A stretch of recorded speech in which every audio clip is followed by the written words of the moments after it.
Donc, Madame Bogarny, vous habitez Bousset Oui, et vous êtes hypnothérapeute, c'est ça? oui, c'est ça. Alors, qu'est-ce que c'est que l'hypnothérapie? Donc l'hypnothérapie, en fait, c'est tout simplement donc de la thérapie, comme son nom l'indique, brève, avec l'outil qui est l'hypnose. Alors, thérapie, ça veut dire que ça peut soigner? Bien sûr. Bah, d'ailleurs, sinon je ne serais pas hypnothérapeute, mais hypnotiseuse. C'est la nuance qu'il y a entre les deux. Donc l'hypnotiseur, c'est celui qu'on voit à la télé, qui fait des spectacles, qui fait de l'hypnose de rue, etc. Et l'hypnothérapeute, donc, se sert de l'hypnose comme outil pour les thérapies. Alors, succinctement, c'est quoi l'hypnose? Donc l'hypnose, c'est un état de conscience modifié, en fait, tout simplement. Et à partir de ce moment-là, à partir du moment où votre esprit ou votre imaginaire travaille, nous, on peut donc agir en utilisant l'hypnose. Il y a plein de sortes d'hypnose différentes.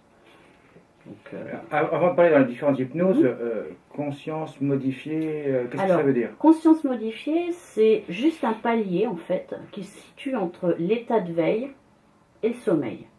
Alors, moi, j'ai tendance à l'expliquer comme ça. Au moment, par exemple, où vous dormez, ou vous vous endormez devant la télé, par exemple, vous entendez toujours les commentaires, mais d'un seul coup, vous n'avez plus l'image, parce que vous avez les yeux fermés. Et donc, eh bien, c'est ce moment-là qu'est l'état de conscience modifié. C'est aussi, par exemple, quand vous êtes en train de conduire, vous êtes tout simplement, vous partez d'un point A, vous allez à un point B, et puis à un moment donné, vous vous rendez compte que vous êtes déjà rendu au milieu du chemin, quoi. Et vous n'avez pas vu, entre guillemets, ce qui s'est passé. Vous étiez absorbé par autre chose, vous étiez dans la lune. Ce qu'on appelle être dans la lune, ça veut dire un état de conscience modifié. Donc quelque part, vous étiez en hypnose. L'hypnose, c'est un état naturel que tout être humain, finalement, utilise. Vous, comment est-ce que vous arrivez à ce que votre patient, je peux dire patient, je sais pas. Ah oui, d'accord. Donc par des inductions, par des mises en transe, par une mise en relaxation profonde, on arrive donc à atteindre cet état de conscience modifié. Donc on utilise donc des inductions pour tout simplement détendre au maximum la personne. Et à partir du moment où la personne, elle joue le jeu, elle a envie de se détendre et elle a envie que l'hypnothérapeute ou l'hypnotiseur finalement puisse lui suggérer des choses, des images, et bien à ce moment-là, l'hypnose fonctionnera. En fait, il faut considérer notre esprit comme un récepteur d'images. Et là, l'hypnothérapeute va donc suggérer des images à la personne, et à ce moment-là, ça fonctionnera. Si la personne est prête à jouer le jeu. On va y revenir. Par contre, un petit mot quand même, le mot transe. Oui. Ça fait pas un peu vaudou, non? Alors, c'est pas du tout ce genre de transe, heureusement. Ce qu'on appelle transe, mise en transe, c'est tout simplement les fameuses inductions, les fameuses phrases qu'on va répéter, les décomptes qu'on va faire pour amener la personne donc à cet état de relaxation. Qui dit induction dit un petit peu conditionnement, non? Non, ça n'a rien à voir, c'est pas forcément un conditionnement, c'est juste des histoires qu'on va raconter, c'est juste effectivement des suggestions et non pas un conditionnement. Donc c'est-à-dire qu'il y a un message en fait derrière chaque induction. Il y a un message de détente, de bien-être, de relaxation en fonction de la problématique de la personne, forcément. C'est-à-dire que donc, bien entendu, vous discutez avec la personne, vous la connaissez avant un petit peu. Bien sûr, on fait toujours un petit bilan avant, d'abord pour connaître la priorité de la personne, pourquoi elle vient, pour quelle problématique elle vient. Et puis, donc en fonction du bilan qu'on obtient, eh bien, on amène l'outil qu'il faut, la mise en transe qu'il faut et la séance qu'il faut. Ça fait un peu penser aux messages un peu subliminaux. Est-ce que c'est un peu la même chose? On a vu dans les années 80 où ils envoyaient une image sur les 25 qui donnait envie aux gens d'acheter du Coca-Cola, par exemple. Eh bien, quelque part, c'est un petit peu ça, dans le sens où, finalement, on va suggérer à la personne, effectivement, une image qui va l'aider à aller mieux. Donc forcément, si elle est prête à accepter cette image-là, eh bien tout roulera. Par contre, si cette personne-là, cette suggestion ne lui correspond pas, ne lui convient pas, son inconscient mettra une barrière et à ce moment-là, il ne se passera rien. C'est-à-dire que vous ne pouvez pas obliger les gens à faire quelque chose. Non, voilà, on ne peut pas obliger l'esprit de la personne à accepter ce qu'on lui suggère. Alors bien sûr, ce n'est pas de l'hypnothérapie, mais ce qu'on voit en hypnose de spectacle, ça veut dire que les gens sont, entre guillemets, un peu conditionnés avant de venir sur le spectacle. Alors, je dirais pas conditionnés, je dirais vraiment qu'ils sont prêts à jouer le jeu et à accepter ce qu'on leur demande. Ils savent qu'ils vont faire du spectacle quelque part. Donc, si on leur dit, bah, est-ce que tu es prêt à aller jusqu'où, par exemple, pour aller vraiment au maximum de ce que peut faire la personne, et bien effectivement, si elle est prête, on peut lui faire des choses, effectivement, on peut aller assez loin, parce qu'elle est prête. Oui. C'est-à-dire que la personne qui ne veut pas, inconsciemment, vous ne pouvez pas l'obliger à faire. C'est ça, exactement. Et quelqu'un même par exemple, je prends un exemple, quelqu'un qui au départ n'est pas très réceptif à l'hypnose parce que justement il se méfie un peu, il met des barrières, donc il se ferme, peut très bien lors d'un spectacle ne pas être réceptif par exemple. Et puis à un moment donné, lors de la soirée, il se dit allez, après tout, je fais comme tout le monde, puis il fait plus attention, il se détend de plus en plus, etc. Et bien d'un seul coup, il peut quand même partir en hypnose parce que tout simplement, il s'est complètement détendu et quelque part, il joue le jeu, quoi. Et donc à partir de ce moment-là, il peut d'un seul coup devenir réceptif. C'est un petit peu enlever ces barrières protectrices, non ? C'est un petit peu ça. Donc il faut apprendre effectivement à faire confiance. Je pense qu'il y a aussi un rapport de confiance avec le thérapeute. Et puis tout simplement apprendre à lâcher prise pour certaines personnes qui ont vraiment beaucoup de mal à lâcher prise. Et comment peut-on faire confiance à un individu qu'on ne connaît pas ? Alors, c'est à nous aussi d'instaurer un climat de confiance. Alors, expliquer comment on travaille, avec quelle hypnose on travaille, voilà. Je pense qu'à partir de ce moment-là, il y a un climat de confiance qui s'installe. Et puis, effectivement, j'ai envie de vous dire qu'à la première séance, on est peut-être toutefois un tout petit peu moins détendu qu'à la deuxième, quand il y a besoin d'une deuxième séance.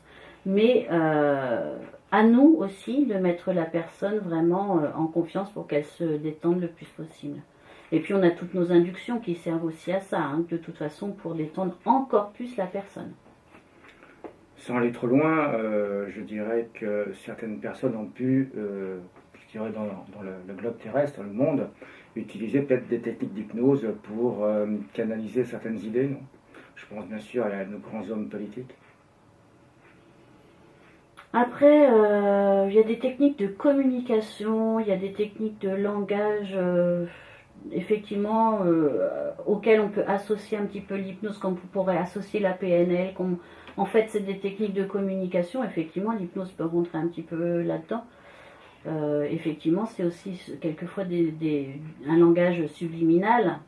On pourrait englober effectivement peut-être l'hypnose là-dedans. Donc il y a plusieurs techniques d'hypnose, ouais. D'accord. La première, parce que ça existe quand même depuis très très longtemps, l'hypnose. Ouais. On a des dates à peu près approximatives. Alors, j'ai pas de date moi à vous donner. Je sais que même les Égyptiens, au temps des pharaons, utilisaient probablement l'hypnose. Et vous savez, on sait un peu ce qu'ils en faisaient, non ? Je crois que c'était aussi pour soigner. Exactement, c'était surtout les médecins qui utilisaient l'hypnose, ouais. Donc sans aller jusque-là, donc le tout début, connaissant, c'est surtout l'hypnose classique, c'est ça ? L'hypnose traditionnelle, classique, avec donc une forme de décompte, des inductions un petit peu plus dirigistes, où on décomptait et puis où la personne, donc on faisait ressentir les sensations du corps, etc. Qui est d'ailleurs toujours utilisée. Moi-même, je l'utilise encore dans certaines séances. Et du coup, voilà. Et là, le patient, il est passif, quoi. Toutes les hypnoses que j'utilise, le patient est passif. C'est-à-dire que moi, je me mets en position assez basse et je suggère toujours, je n'impose rien. Voilà.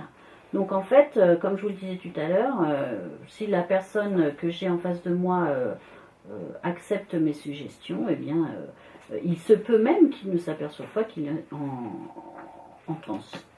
C'est-à-dire que, contrairement à ce qu'on voit à la télé, on n'est pas dans un état second. Non, pas du tout. On reste toujours conscient, on entend ce qui se passe, et à partir du moment où on lâche prise, effectivement, notre inconscient, lui, il est d'autant plus réveillé, et il accepte encore plus les suggestions.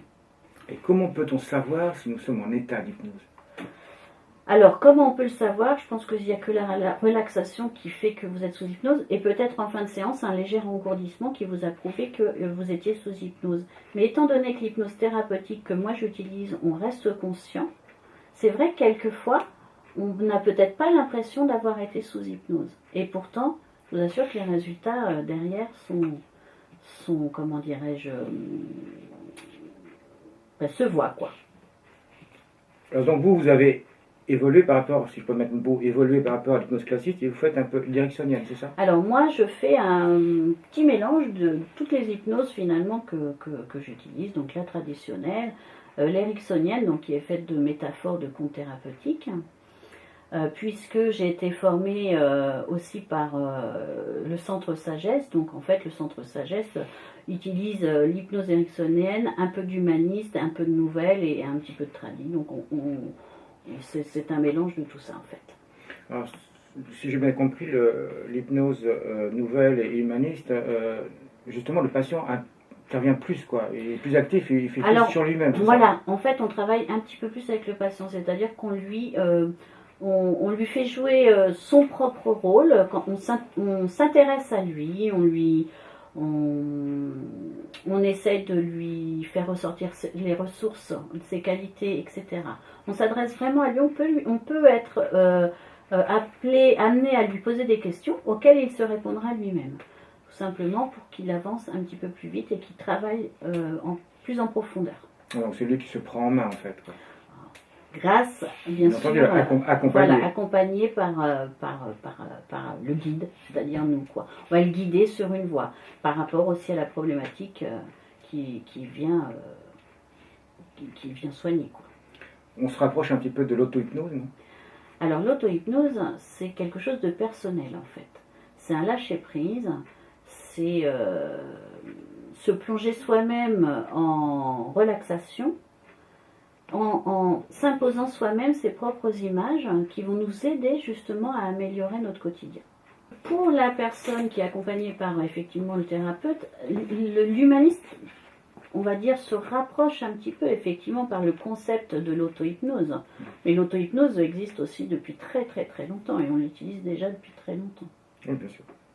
Et pour quelle raison mélanger un petit peu toutes ces techniques d'hypnose et pas en prendre une seule par exemple? Parce que moi j'aime travailler comme ça, tout simplement. Il arrivera, par rapport à la problématique que vous venez régler, il m'arrivera peut-être de faire que de la traditionnelle en fonction de la séance que j'ai choisi de faire. D'autres fois où je vais mélanger effectivement plusieurs hypnoses, où je vais commencer par un décompte par exemple, et puis finalement finir par des métaphores. Et puis voilà, donc en fait je pense que chaque thérapeute a sa façon de travailler, et la mienne c'est comme ça. Et donc peut-être certaines techniques sont plus adaptées également aux patients? Alors peut-être qu'il y a des patients qui ont un peu plus de mal par exemple à lâcher prise et qu'il va falloir prendre plus son temps pour le plonger en relaxation profonde et donc effectivement choisir une méthode plus qu'une autre ou tout ensemble pour essayer effectivement de... Voilà, il faut essayer de s'adapter en fonction de la personne qu'on a en face de nous aussi. Bon, bah c'est parfait, on arrive en hypnose, et vous faites quoi après? Qu'est-ce que vous pouvez soigner? Comment est-ce que vous pouvez aider votre patient? Alors moi j'ai envie de vous dire que grâce à l'hypnose, on peut régler un certain nombre de problèmes, donc améliorer des compétences aussi, améliorer un état de santé, un état de bien-être, et puis on peut aussi réduire certaines choses, réduire les dépendances, arrêter d'ailleurs de fumer par exemple, arrêter de boire pour les gens qui ont des problèmes liés à l'alcool. On peut aussi tout simplement réduire les douleurs.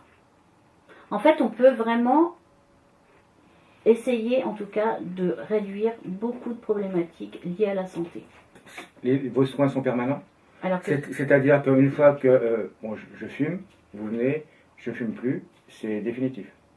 Alors, ça dépend encore une fois de la personne que j'ai en face de moi. Normalement, avec ce que moi je vous fais pour l'arrêt du tabac, une séance suffit. Bien sûr, derrière, il faut que votre volonté rentre en jeu. Si au bout d'un mois, vous avez décidé de refumer, là, j'y serai pour rien. Même si l'inconscient ne nous donne pas envie de fumer?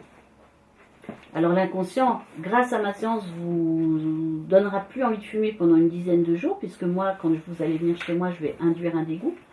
Mais une fois qu'effectivement, j'ai envie de vous dire que le dégoût ne fera plus effet, 1 mois, 2 mois, 3 mois après, 4 mois après, c'est vous qui allez décider si vous fumez ou pas. Donc oui, donc c'est pas complètement définitif, il faut quand même un petit peu de chacun pour arriver à arrêter complètement, bien notamment sûr. pour la cigarette. Surtout quand on a des envies. C'est différent. Une envie, c'est pas un besoin. Par contre, je crois aussi on peut, même au niveau médical, hein, c'est-à-dire au niveau de la chirurgie, etc., ils utilisent également l'hypnose. Ouais, complètement. Ça veut dire que quand même que le cerveau est plus fort que le corps. Le cerveau est très fort. En sachant, enfin, on sait que le cerveau utilise à peu près 10-15% de ses possibilités, donc ça laisse quand même Exactement. un bel avenir. L'être humain utilise que 10% de ses capacités. Ouais. Alors comment ça se déroule une séance? Alors donc je vous reçois à mon cabinet et puis on fait donc comme je vous disais un peu mieux connaissance. D'abord au téléphone vous me dites pour quelle problématique vous voulez venir. Et puis ensuite, j'essaye de voir avec vous si cette problématique, c'est pas l'arbre qui cache la forêt, donc s'il n'y a pas d'autres petites choses à régler aussi à côté. Et donc ensuite, eh bien, je vous fais une séance et puis voilà. Donc vous recherchez également les causes, c'est ça? C'est ça, c'est ça. C'est l'essentiel d'ailleurs. Et donc après, je m'allonge, c'est un petit peu comme chez le psy, quoi. Alors, c'est soit ça dépend des cabinets. Après, oui, chez moi, on s'allonge parce que effectivement, j'ai un canapé. Dans d'autres, vous serez assis. Enfin voilà, tout dépend des cabinets. Et puis voilà. Ça dure combien de temps à peu près la séance? Alors, la première séance est un peu plus longue quand il y a besoin de plusieurs séances parce que je fais donc un bilan avec la personne sur sa problématique. Maintenant, par exemple, pour l'arrêt du tabac, il suffira d'une séance d'1 heure à peu près. On peut soigner le tabac, le manque de confiance, etc. Sur la même séance? Sur la même séance. Alors, moi, de toute façon, quand vous venez chez moi, je vais forcément travailler sur votre confiance en vous et sur votre estime de vous, mais ça ne fera pas l'objet d'une séance complète. En tout cas, pas pour un arrêt du tabac. Il y en aura une petite partie, mais je vais d'abord gérer la priorité qui est l'arrêt du tabac. D'accord. Donc il faut quand même venir avec une idée bien précise, soit pour s'améliorer, soit pour enlever effectivement une certaine addiction. Voilà. Et chaque séance est plus ou moins dédiée. Ciblée. Elle est ciblée. Elle est plus ou moins ciblée, oui. Donc avec l'hypnose, on peut s'améliorer de partout. Je pense notamment à des sportifs. Ils utilisent les sportifs également l'hypnose? Alors ils utilisent souvent l'hypnose. C'est même très souvent leur coach qui utilise l'hypnose justement pour leurs athlètes. Et puis ils utilisent aussi l'auto-hypnose qui justement les aide à améliorer leur performance. C'est de la visualisation. Donc souvent on peut visualiser son objectif et on arrive très souvent à l'atteindre. Bon, il n'y a pas de dangerosité, hein. C'est-à-dire que même si on voit, notamment si on reste dans les sportifs, je veux sauter à 3 mètres de haut, je ne vais pas y arriver, le cerveau quand même... Alors quand l'inconscient, comment dirais-je, comprend qu'il y a danger, il va mettre une barrière. Et à ce moment-là, on ne pourra pas faire ce qu'on nous demande. La suggestion sera caduque, quoi. Oui, c'est un petit peu comme vous disiez auparavant, il ne peut pas y avoir de manipulation par quelqu'un. Là, l'inconscient, donc, il préserve effectivement l'individu. Exactement. Quand il y a danger, l'inconscient met une barrière. Bon, c'est très bien ça. Donc, on peut tout régler, enfin, beaucoup de choses grâce à l'hypnose. Oui. Et donc, il faut venir vous voir, c'est ça? Ce serait bien. Financièrement, ça coûte cher un petit peu, une séance d'hypnose, et puis il faut une série de séances ou pas Alors, une séance d'hypnose, c'est 60 €. S'il y a besoin de plusieurs séances, il y a des forfaits adaptés. Sachez que de toute façon, ça reste une thérapie brève. Donc, en moyenne, c'est 2-3 séances. Et voilà. On n'a pas parlé aussi des enfants. Oui, alors moi je ne suis pas spécialisée chez les enfants, j'ai des confrères qui se spécialisent chez les enfants, mais notamment j'ai eu pas mal de résultats sur l'énurésie par exemple, sur la confiance des enfants, et notamment chez les adolescents. D'accord. Parce que là, bien sûr, ils sont ils sont plus objectifs, si je peux me permettre, par rapport à un adulte. Voilà. Et donc là, ça fonctionne très bien aussi. Ça fonctionne même encore mieux. Parce que justement, ils n'ont pas d'a priori? Ils n'ont pas d'a priori, puis surtout, ils font travailler beaucoup plus leur imaginaire. Donc du coup, c'est encore plus facile. Et peut-être aussi un peu moins de moyens de défense. Alors, je De pense pas que barrières, ce je soit sais un pas. moyen de défense. C'est vraiment juste que l'imaginaire fonctionne 2 fois plus chez un ado. Enfin, ils ont une capacité à faire travailler leur imaginaire qui va très vite et du coup les inductions fonctionnent encore mieux, quoi. Alors, bien sûr, quand on dit imaginaire, on dit bien sûr le travail de l'esprit. Oui. Donc on en revient à ce que l'esprit soit plus fort que le corps. Tout à fait. Bonjour, je vous remercie bien. Ben, c'est moi.